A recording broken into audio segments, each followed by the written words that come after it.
Alors, aujourd'hui, il va falloir être suffisamment courageux pour mater le roi adverse, parce que vous allez devoir oser sacrifier du matériel. En effet, on va parler du sacrifice fou prend H6, donc le fou qui va se sacrifier sur le petit pion du roc qui a avancé pour essayer d'exploser le roc et d'enlever la protection du roi. C'est un sacrifice qui arrive souvent en partie parce que c'est assez fréquent que le pion H soit avancé sur les petits rocs, soit ça a été joué pour éviter des mates du couloir avec une tour qui arriverait sur la dernière rangée et le roi essaye de se créer une case de fuite, soit ça peut être pour empêcher un cavalier de s'approcher, soit certains joueurs vont jouer ça aussi tout simplement parce que ils ne savent pas quoi jouer. Ce qui est d'ailleurs une mauvaise idée. On va voir, pousser ce pion peut affaiblir énormément le roi et donner des opportunités d'attaque. Ça s'appelle le sacrifice fou prend H6, bien sûr, ça fonctionne avec les couleurs inversées. Les noirs peuvent faire le même sacrifice sur le petit rôle des blancs quand les blancs ont poussé le pion H, bien sûr. On va tout de suite étudier ce schéma avec seulement les pièces nécessaires, hein, bien sûr, c'est pas cette position qui nous intéresse en partie, ici vous savez gagner de n'importe quelle manière. C'est pour étudier les manœuvres et les pièces qui sont nécessaires à ce mat. Et tout de suite après, on regarde une partie du début à la fin pour voir comment ça se passe en pratique. Donc ce sacrifice fou prend H6, on va l'envisager quand bien sûr on a suffisamment de pièces pour ensuite continuer l'attaque. Donc il va falloir une dame qui puisse remanger en H6 quand le fou se sera fait manger par le pion noir. Donc soit une dame sur la colonne H, soit par exemple sur la 6e rangée qui puisse remanger, soit sur la diagonale noire si la dame avait été derrière le fou, par exemple le fou en E3 et la dame en D2, et on pourra récupérer le pion juste après. En tout cas, il faut quand même qu'elle arrive assez rapidement, hein. Faut pas qu'elle soit à l'opposé de l'attaque. Donc il faut qu'elle arrive assez rapidement. Donc il faut cette dame. Et ensuite, il faut au moins une pièce pour l'accompagner, minimum. Donc au moins une pièce mineure, soit un fou, soit un cavalier. Si on a les deux, il y a plus de chances que l'attaque fonctionne parce que vous allez pouvoir utiliser vos deux pièces. Ça peut être bien aussi quand on a une tour. Alors là, elle n'est pas bien placée parce qu'elle est cachée dans le roc, donc elle va pas pouvoir arriver rapidement. Mais par exemple, si on avait une tour en E1, ça pourrait être très efficace pour faire ce qu'on appelle une manœuvre en équerre, c'est-à-dire monter par là pour ensuite, boum, arriver très vite, par exemple en G4 ou en H4, pour rajouter une pièce à l'attaque. Donc si en plus vous avez la tour en bonus qui peut arriver rapidement, le sacrifice a encore plus de chances de fonctionner. Après, ça dépend aussi de où sont placées bien sûr les pièces adverses. Souvent, ça va bien fonctionner si les pièces adverses sont à l'opposé du roi, donc elles sont par exemple toutes parties à l'aile dame. S'il y en a qui sont dans le coin, ça demande d'être beaucoup plus précis dans son calcul, vérifier est-ce que l'adversaire a le temps de défendre ou pas. Ça, vous apprendrez avec l'expérience à force de faire le sacrifice et de voir est-ce que ça marche, est-ce que ça fonctionne pas, et en vous entraînant en calcul. Donc on va voir tout de suite, fou prend H6, qu'est-ce que ça donne. Donc bien sûr, ce qui nous intéresse de regarder, c'est si les noirs prennent. S'ils ne prennent pas, on a simplement gagné un pion et donc on n'a pas pris de risque et on a toujours de l'attaque. Ce qui nous dérange, c'est s'il nous prend et que si on loupe notre attaque, on aura une pièce en moins. Donc il faut être sûr de soi quand on fait ça. Donc on va continuer avec dame prend H6 et l'idée c'est qu'on menace tout de suite le mat avec dame H7 vu qu'on a le fou sur la diagonale blanche. On menace tout de suite ce mat et les noirs doivent donc trouver une défense. Ils en ont généralement pas tant que ça, bien sûr, ça dépend où sont les pièces adverses. Ici, il peut par exemple essayer de bouger sa tour pour faire une case de fuite, ou bien interposer le pion sur la diagonale. On va voir les deux, parce que c'est des défenses qui reviennent très très souvent dans les parties. Donc imaginons qu'il fait tour E8. Là, il y a une petite astuce à connaître. Il ne faut pas faire échec avec la dame, mais avec le fou d'abord. Alors ça peut paraître paradoxal, c'est vrai qu'on est très tenté de faire échec avec la dame, mais le problème, ce qui se passe, c'est que le roi va pouvoir s'enfuir. Échec avec la dame est très bien si le roi n'a pas cette case d'accessible. S'il n'avait pas cette case d'accessible parce qu'il y avait une pièce noire ou que notre tour contrôlait cette case, eh bien on aurait mat avec dame H8. Donc ça pourrait être très très efficace. Malheureusement, ici, il va pouvoir s'enfuir, et donc si on continue l'échec, ça ne donne rien, le roi part, et on se retrouve même avec notre dame d'attaquer, et on imagine qu'il y a d'autres pièces sur l'échiquier, et donc ça peut assez mal se passer pour nous.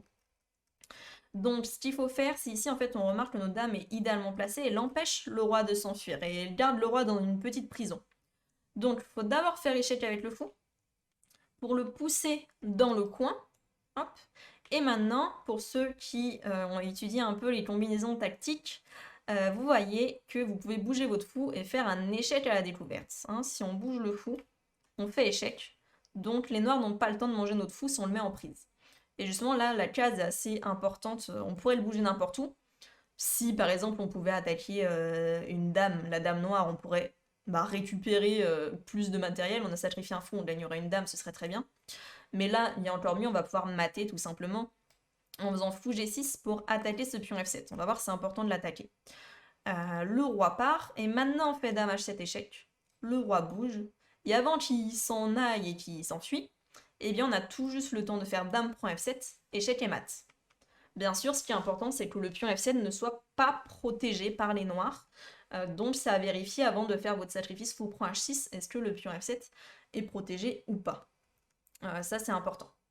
Donc il y a ce mat, cette petite manœuvre avec le fou qui arrive d'abord, pousse le roi dans le coin, et après on l'enlève avec l'échec à découverte et on ramène la dame. Petite manœuvre très importante à connaître, qui vous sera très utile. Ensuite, alors on va voir l'autre défense des noirs, donc on avait dit on prend, il reprend, on prend, et on avait proposé comme défense sinon peut-être F5, pour s'interposer sur la diagonale du fou. Et bien là, c'est là où on voit l'intérêt des fois du coup d'avoir d'autres pièces qui peuvent arriver en attaque. Là, le fou ne peut plus attaquer H7. Par contre, le cavalier peut arriver pour menacer H7. Bon, bien sûr, quand le pion F avance, il faut aussi regarder si on n'a pas des échelles sur cette grande diagonale, ce qui peut être le cas. Bon, par contre, il y a souvent, par exemple, un pion E6 qui ne donne pas cet échec. Donc on va voir une autre technique, mais bien sûr, ça, c'est aussi à regarder. Donc une autre technique, ça peut être d'amener le cavalier pour menacer le mat. Le ramener tout de suite serait déjà très bien. Le seul petit bémol, c'est qu'il peut, par exemple, ramener souvent sa tour du coup en F7 pour protéger H7. Après, bien sûr, on peut manger la tour. Et après, il faut évaluer la position en fonction des pièces qu'il y a sur l'échiquier. Vous avez donné un fou, un cavalier, contre une tour et des pions et un roi totalement affaibli. Donc ça peut être intéressant, mais souvent, vous allez avoir encore mieux que ça. La petite astuce, c'est de d'abord faire échec pour de nouveau pousser le roi dans le coin. C'est assez logique, finalement, on met le roi dans le coin pour qu'il soit plus facile à mater, qu'il ne puisse pas s'enfuir. Et maintenant, on ramène le cavalier. C'est quoi la différence? Eh bien, on menace de nouveau mat en H7. Mais là, la différence, c'est qu'il ne peut plus faire tour F7 pour défendre le mat. Tout simplement, on fait cavalier prend. Et là, on fait échec et mat. Si, bien sûr, F7 n'est pas protégé par une autre pièce. Donc, échec et mat. Donc ça, c'est des petits schémas à connaître. On va tout de suite mettre ça en application en regardant une partie du début à la fin. Comme ça, vous allez intégrer un petit peu mieux ça. Bien sûr, il y a d'autres schémas de maths possibles. Chaque position change d'une partie à une autre. Il faut ensuite s'adapter. Mais en tout cas, avoir ces petites astuces, ça peut vous aider. Alors, on va regarder du côté des blancs. Donc les blancs, il s'appelle Viktor Klotov. Il est 2301. Et son adversaire est Ilja Petrov, 2192, donc des joueurs amateurs mais d'un bon niveau déjà, une partie qui date de 2007. Alors, on commence, il y a eu E4, E6, donc une défense française, D5, et les blancs décident de jouer avec cavalier D2. Il y a plein de réponses différentes, c'est pas le sujet de cette vidéo. Donc je passe un petit peu l'ouverture. Si vous êtes intéressé par la française, vous pourrez voir d'autres vidéos sur ce sujet. Donc cavalier prend, et là les noirs décident de jouer avec cavalier F6, qui n'est pas la variante la plus jouée, mais bon, pourquoi pas. Du coup, les blancs prennent. Là, les noirs ont différents choix, soit prendre du pion, ce qui est souvent un peu plus joué déjà, soit prendre de la dame, ils sortent leur dame assez rapidement. Mais tout de suite, ils vont avoir des petits soucis, on va voir. C'est souvent risqué de sortir la dame très rapidement. Là, les blancs continuent à développer leurs pièces et à respecter les principes d'ouverture, et menacent déjà fou G5, protégé par le cavalier, et qui attaquerait cette dame qui aurait déjà très très peu de cases où aller. Donc les noirs sont obligés de perdre du temps à faire H6 pour défendre, mais donc c'est pas un coup qu'ils avaient forcément prévu de jouer, ils développent pas de nouvelles pièces. Et on voit que tout de suite, ce pion, si les noirs font petit roch, eh bien on aura des thèmes fou prend H6, donc tout de suite là en début de partie, il faut déjà se dire tiens, peut-être que j'aurai ce thème plus tard et être attentif. Donc les blancs, eux, continuent logiquement, ils développent leur fou, préparent le petit roc. Les noirs font la même chose, petit roc, Voilà, un développement classique du côté des blancs, un peu moins du côté des noirs. Et les blancs ne vont pas être distraits du tout, ils se disent ok, je joue dame E2, alors, je développe ma dame et je vais aller ici pour menacer tout simplement le mat en H7 avec dame et fou. Donc il n'est pas du tout distrait, mais c'est efficace, hein. Les noirs peuvent difficilement empêcher la dame d'aller en E4, donc il se développe. Et dame E4 menace directement mat. Les noirs ne vont pas faire G6, ce qui affaiblirait énormément leur roi, et on ferait directement fou prend H6, donc ça n'irait pas. Donc ils interposent ici leur dame. Bien sûr, on n'échange pas les dames avec les blancs, on veut garder pour continuer à attaquer le roi, la dame est plutôt mal placée, donc on bouge la dame et on réattaque du coup la dame noire. La dame noire doit donc bouger et décide de partir en A5. Et là on peut déjà s'arrêter ici. Si on coupe l'échiquier en deux, on voit que toutes les pièces noires sont du côté de la dame. Et qu'en plus ils ont un petit problème de développement pour les pièces. Donc les pièces vont très très lentement arriver pour défendre le roi noir si besoin.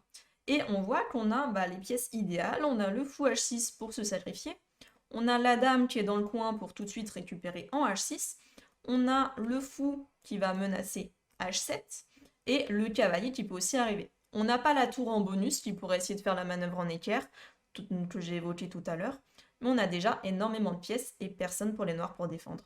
Donc il faut calculer le sacrifice fou prend H6. Vous pouvez mettre en pause pour essayer de voir est-ce que vous le feriez en partie ou pas. Mais effectivement, ici, il l'a fait. Sans doute sans hésiter. C'est assez classique. Prend le pion, les noirs reprennent, hein, parce que sinon, on a juste un pion de plus, toujours de la dalle sur le roi, c'est dramatique. Donc ils reprennent, et la dame arrive, et on menace le mat en H7. Il faut que les noirs défendent, mais c'est toujours la même chose. Ils n'ont pas énormément de défense, à part bouger la tour ou interposer le pion. Si ils bougent leur tour pour faire une case de fuite, essayer de s'enfuir ici, et bien là justement, hein, c'est ce que je disais, il ne faut pas faire échec avec la dame, sinon le roi s'enfuit, et là il va venir se cacher, et là c'est le type de position qui va se retourner contre vous. Vous avez sacrifié une pièce, et vous n'avez plus d'attaque réellement sur ce roi. Ok, les noirs ont une position un petit peu bizarre, mais ils vont se réorganiser petit à petit, et le problème, c'est que ça va se retourner contre vous une fois qu'ils se seront réorganisés, qu'ils auront sorti la tour à 8, ils auront caché par exemple le roi ici comme un grand roc. Et bien les tournois vont arriver sur finalement les colonnes que vous avez ouvertes en sacrifiant, et l'attaque va se retourner contre vous. Donc ça, surtout pas, ne pas laisser le roi s'échapper. Donc si la tour vient en 8, eh bien c'est la même chose que tout à l'heure. On fait échec avec le fou, hein. La dame fait la prison au roi. Le roi part. Échec à découverte en attaquant le petit pion F7.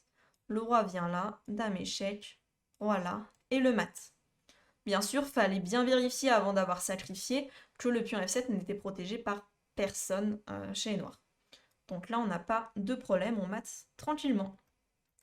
Et dans la partie, alors c'est pas la défense qui a été choisie, la défense qui a été choisie du coup, ça a été F5. Mais on va pouvoir faire la même manœuvre que je montrais du coup tout à l'heure. Tout simplement, on va essayer de ramener le cavalier. On va d'abord coincer le roi dans le coin pour qu'il ne protège plus la case F7. Et maintenant, cavalier G5. Et ici, il y a eu abandon, tout simplement parce qu'on menace le mat. Et les noirs ne peuvent pas défendre. Ils ne peuvent pas du tout défendre. Et s'il y a tour F7 pour défendre, hein, cavalier prend. Échec et mat. Voilà, donc n'hésitez pas à revoir cette petite partie, ce petit schéma. C'est important de bien le maîtriser, d'être attentif, que ce soit dans le camp de l'attaquant ou dans le camp du défenseur, bien réagir. Bien sûr, il y a plein de positions où le coup fou prend H6 peut fonctionner, même quand il y a des pièces noires qui sont en défense, ça peut quand même fonctionner. Ça, c'est à calculer, donc c'est à retravailler comme sujet avec plus d'exemples, mais vous avez déjà une petite introduction à ce sacrifice qui est très important et qui peut arriver assez fréquemment. Donc je vous dis à très bientôt dans la prochaine vidéo. Ciao!